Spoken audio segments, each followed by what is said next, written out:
Hey everyone, welcome to Shimmer Girl Talks. Charlie Kirk lost his life today to assassination. And not a lot of people in the public eye, death really affect me.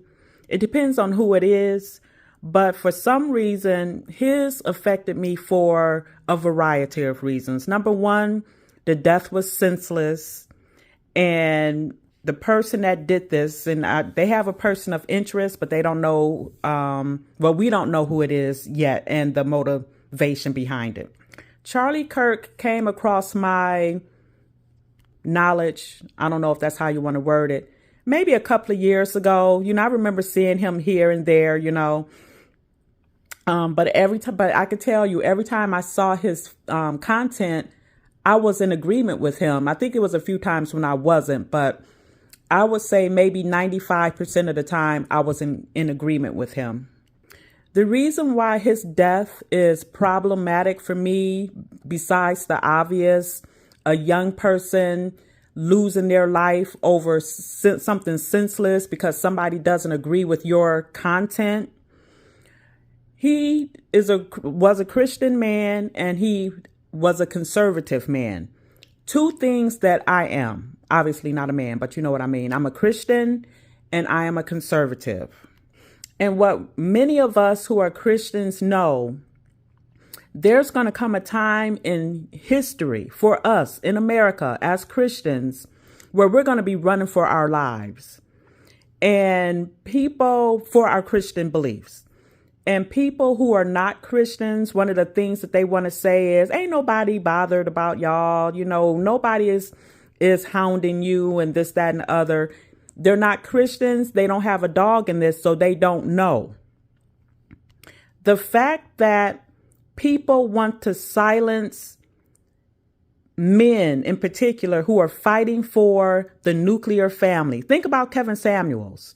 Yes, he was a divorced man, divorced twice, but he still preached the nuclear family for the Black community. Charlie Kirk was the person for the white community and America at large to be, the benefits of the nuclear family, and somebody took him out. Something else that people are saying is that this was a political assassination, saying that he most likely had places to go in the future. And it was not down the way of the Democrat, who does not promote the nuclear family. They promote alternative lifestyles. They promote illegal migrants over their own people. They promote not having to work hard to get what you want in life. They coddle criminals. And I'm going off on a tangent, and I don't want to do that.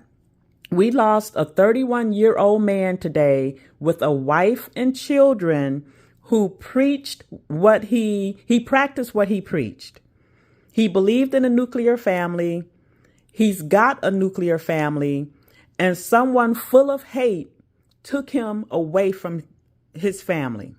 And I am so disgusted at a lot of the comments that I'm seeing online. People are laughing at his death. And here's the thing. A liberal person, a Democratic person could meet their demise in an unseemly way, and you would never see me online laughing about it, ever. Like, never. The very thing that Democrats accuse Christians and conservatives of, they do that very thing. The idea of freedom of speech in America is slowly going by the wayside. And the thing is typically one-sided. If you are a Christian, if you are conservative, you know that your content is often suppressed on these social media platforms. A lot of Democrats, they say that conservatives try to suppress them. But what conservatives are ultimately trying to suppress is 5-year-olds getting read R-rated books. Not even R-rated, but X-rated alphabet community books.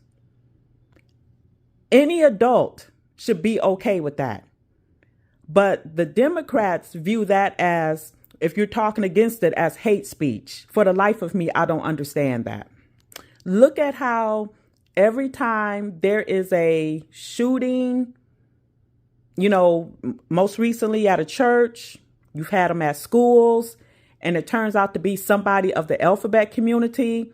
Notice how the legacy media never really showcases that it was a trans person that did it.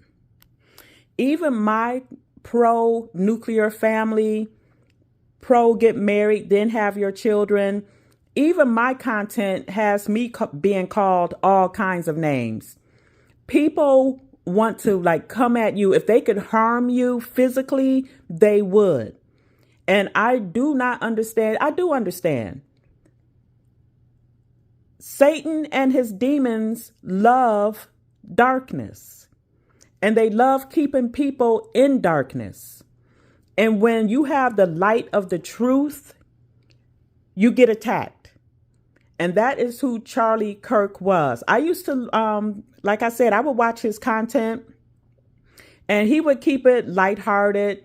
And of course, the people who didn't like what he was saying, they would view it as hate speech. And that's what society has become today, especially from the left, from the Democrats. Everything that when they don't agree with what you're saying, and it's the truth that most people agree with, they will call it hate speech. And I was thinking, I'm not going to bring his name up because I don't want to, put a target on him. But there's another conservative person. He happens to be black. And he also likes to go to these college campuses. And you might know who I'm talking about. And my immediate thought was, I'm hoping that he is taking extra precautions so that he doesn't, end up being taken away from his family. I just think that this whole situation is sad. It's disgusting. And it's a shocker. It's like I said, it's bothering me because I agreed with so much of what he said, number one. And number two, I am too a Christian and a conservative. And I know I don't talk about my Christian faith as much as I should on my channel. And I plan to change some of that because God has been convicting me about that I'm not sharing the goodness of him on my platform. And it's unfortunate that this young man with a promising career, a promising life ahead of him, he was taken away from his children, his wife, most importantly, but his children. He's not going to be able to see them grow up and get married. And I'm just so disgusted by this. And that was my topic for today. And I will talk to you later.